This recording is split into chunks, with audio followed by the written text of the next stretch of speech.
Thank you for clicking. This is International Royals TV. Please thumbs up if you haven't already. Please also subscribe to the channel if you haven't already. So today we will be continuing on with Prince Edward's life history. And previously we discussed session number 2, which was called, Early Life and Education.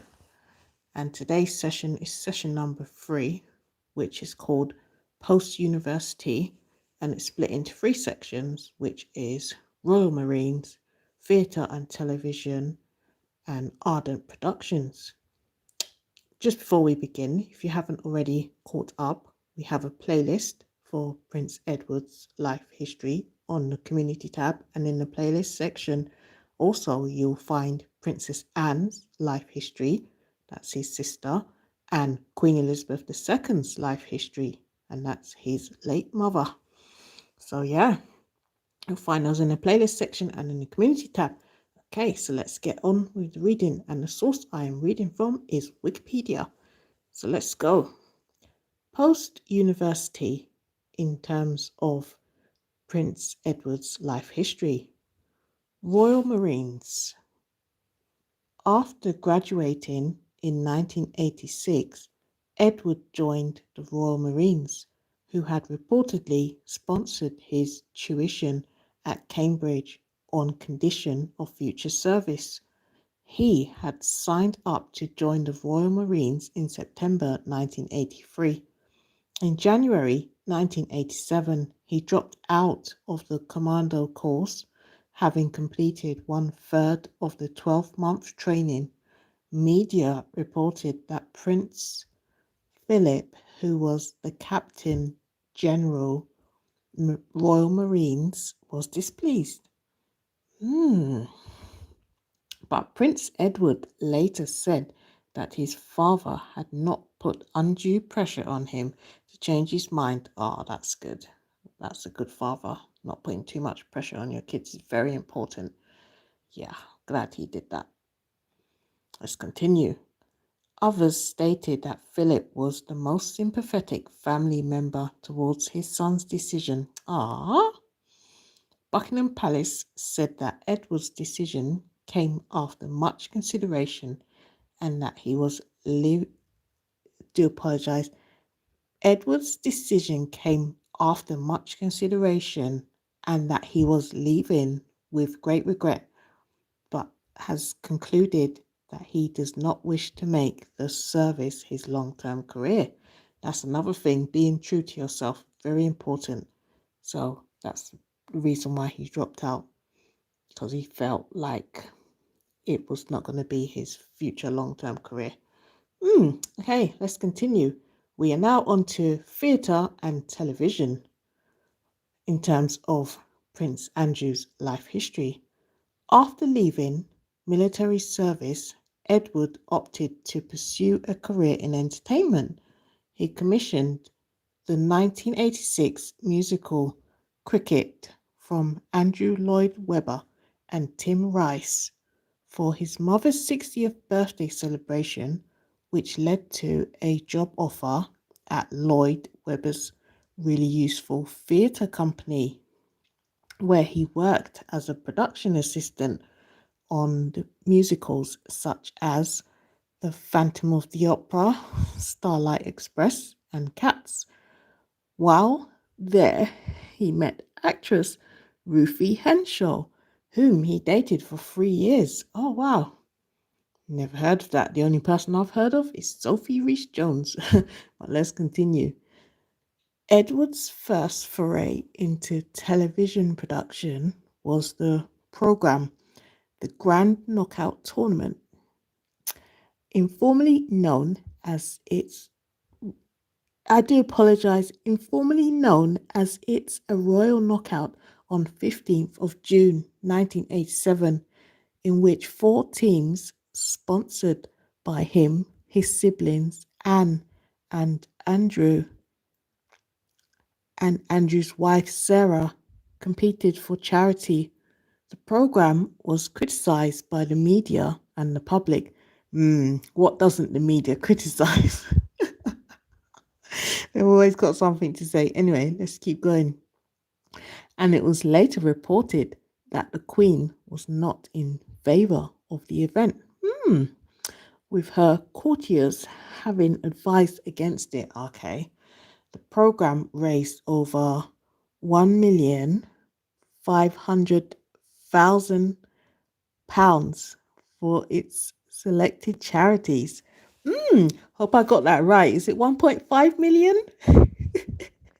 It's 1, comma 500, comma treble zero. So is that 1.5 million? Correct me if I'm wrong. Hopefully I'm right. Let's continue. We are now on to Ardent Productions in terms of Prince Edward's life history. So in 1993, Edward founded the television production company Ardent Productions. Ardent was involved in the production of a number of documentaries and dramas, but Edward was accused in the media of using his royal connections for financial gain. Really? Our beloved Prince Edward? No. The one who always keeps low key and always does things genuinely. I don't believe that. I don't agree with that. But let's keep reading. Let's read that again. But Edward was accused in the media of using his royal connections for financial gain. And the company was referred to by some industry insiders as a sad joke. Oh my goodness. Not very nice, were they? Due to a perceived lack of professionalism and in its operations. Let's read that again. But Edward was accused in the media of using his royal connections for financial gain, and the company was referred to by some industry insiders as a sad joke due to a perceived lack of professionalism on its operations. Andy Beckett, writing in The Guardian, opined that to watch. Let's read that again. I'm getting lost with my train of thought here with all this kind of horrible words towards our Prince Edward.